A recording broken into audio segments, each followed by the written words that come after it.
All right, so here's that second example, right? Um, at a sporting goods manufacturer, it takes 1 minute it's supposed to be of cutting time, of cutting 1 minute of cutting machine, and 2 minutes on a, sorry, it was all good. It takes 1 minute on a cutting machine and 2 minutes on a stitching machine to make a football. It's all good. While it takes 4 minutes and 3 minutes respectively, meaning 4 minutes of cutting time, 3 minutes of stitching time to make a soccer ball. You have at most 6 hours of cutting time and 8 hours of stitching time. All right. So um, first of all,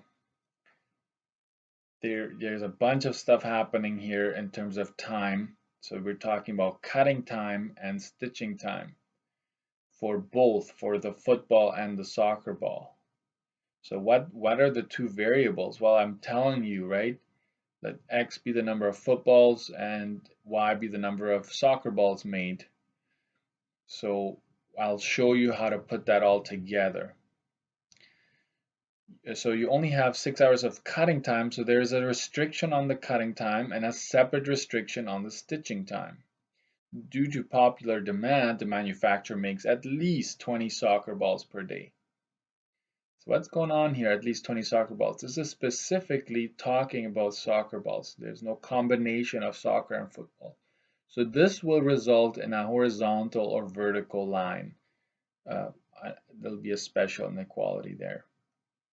So I gave you a hint here too to get you started because I'm not with you in the class, so it's a little bit more challenging to do this. But I'll guide you through this, right? So first of all, you should still say that X is the number of footballs produced. Okay, Y is the number of soccer balls produced. Don't forget the X and the Y, right? They have to be positive, and this is discrete as well. Okay, so let's set up our inequality. So we've got X and Y, those are my variables, right? So if you want to make a chart, you always start that way. Then you have what we call cutting time, right? That's one category. Then we have stitching time.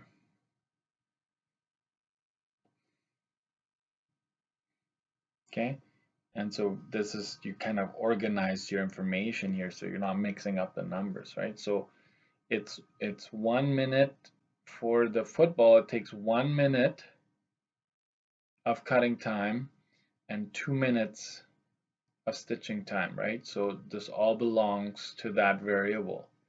And then you've got the soccer balls, which takes 4 minutes and 3 minutes respectively. So it's in that same order, right? And then for cutting time, you have, what's the restriction there? It says you have at most 6 hours of cutting time. So maximum 6 hours, which translates to 6 times 60, because we need to have everything in minutes, right? 360 minutes. Okay, so that's the first restriction there. Then you have 2 minutes and 3 minutes. That's talking stitching time. So you have a maximum of 8 hours there, which is 8 times 6, that's 480 minutes, right? So there's a restriction on cutting, there's a restriction on stitching, so you already know that there's going to be two inequalities here. But what about that third one, soccer balls? That only applies to X. Sorry, soccer balls would be Y. That only applies to Y. So we will just put down here at least or minimum of 20. That just applies to this. So you've got 1, 2, 3 inequalities that need to happen here. And I'll write them down on the side here. Okay. So for cutting time, let's do cutting time first. It'd be 1x plus 4y, since it takes 1 minute to produce a football and 4 minutes to produce a soccer ball. That combination of items produced has to be less than or equal to 360, right? Then we go over to the next one for stitching time. 2 minutes for the football, 3 minutes for the soccer ball, and that has to be less than or equal to 480 minutes. Okay, and then this one only applies to the y variable. You have to make at least, this has to be at least 20 or more. Okay, so you've taken care of all 3 restrictions that were embedded in this question, right? There was a restriction on cutting, a restriction on stitching, and a restriction for the soccer balls, right? So you've got 3, this is your system right here. I'm always going to be looking for that. This is up to you if you want to organize it that way. I would, right? It could be cutting time, stitching time, and then let's say they put on like the logo, like painting the logo on or whatever next. Also, so you'd have 1, 2, 3 inequalities plus this one if it appeared, right? So this could go on for a long time, and you'll see some of those questions. Like question 2 on that previous handout with the 4 examples would have been one that had many inequalities. So this one has 3 inequalities, but we know this is a special case, so it's not much work involved there at all. So let's do the first one. For x plus 4y less than or equal to 360. Come up with our y-intercepts. So this part, I will pause it here and you will figure this out, okay? So 2x plus 3y, because I know if you've gone this far, you know how to do this already. It's a horizontal, solid. Above is true, so shade below. Right, so we know that part already.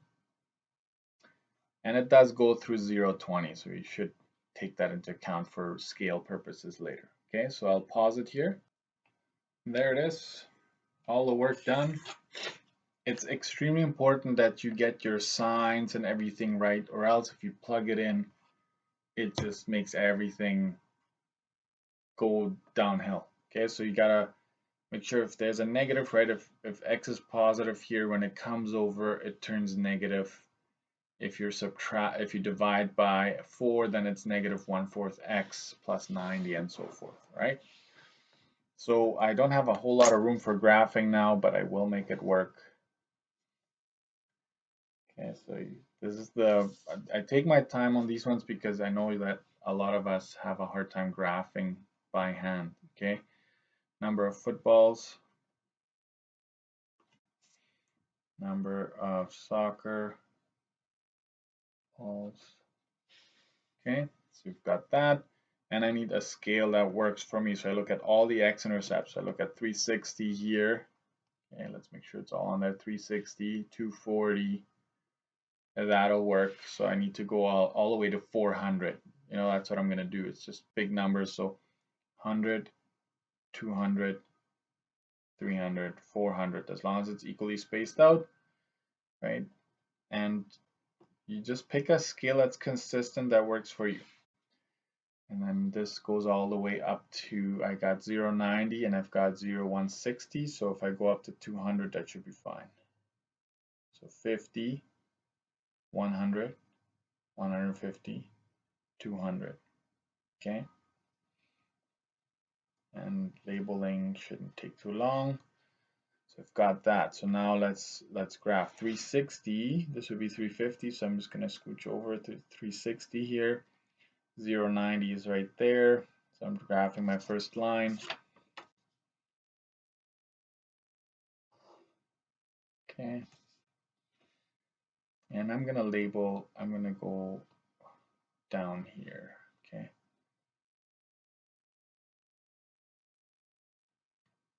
Okay, 90 makes sense, plus 90, right? It should be there. And then let's do the next one, 240. So 240, this would be 250. I'm just going to go over a little bit to the left. And 0, 160. So 150, 160 would be right about there. And obviously, the bigger you make your graph, the easier it is to work with it. This would be negative 2/3 x plus 160. It makes sense that we're up at 160. And then y20, right? This is 50, half would be 25, so just under the 25 mark. And you draw a solid line, and that one actually continues. We're supposed to be below this line. So that all goes, that sliver. And both of these we shade above. So if you follow this line, right, you shade above, that's all gone. Everything out there is gone. You follow this line, it's also above. So basically, you're left with solution here. And you've got 1, 2, 3, 4 corner points.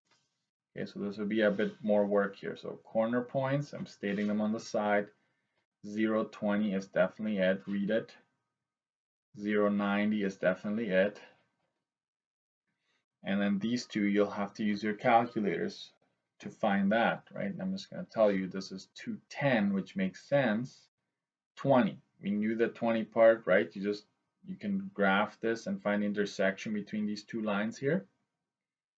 And you can also find intersections between the two diagonal lines, which is 168, 48. So they're all nice round numbers. I worked it out before, made sure that, it's not always possible. So you will most likely have to round most of the time. But here they are. And what's a possible solution? You could pick this one, right? Producing 220 footballs and 20 soccer balls.